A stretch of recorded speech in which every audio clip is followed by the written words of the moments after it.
Yan, hello guys, ito na yung problema ng Toyota 1KD na namamatay. Sumakit ang ulo namin ni paring Roland dito.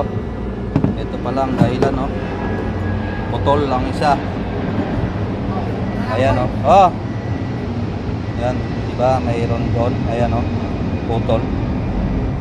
Kaya ang lumalabas lagi, crankshaft sensor. Binabasa niya. Kulang na pala, oh. Toyota 1KD dito guys. Ayan, baka susunod na may maka-encounter ng ganitong problema, i-check nyo lang yung mga ipin dito. Ayan, napagod na nga kami dito kaka-trace eh.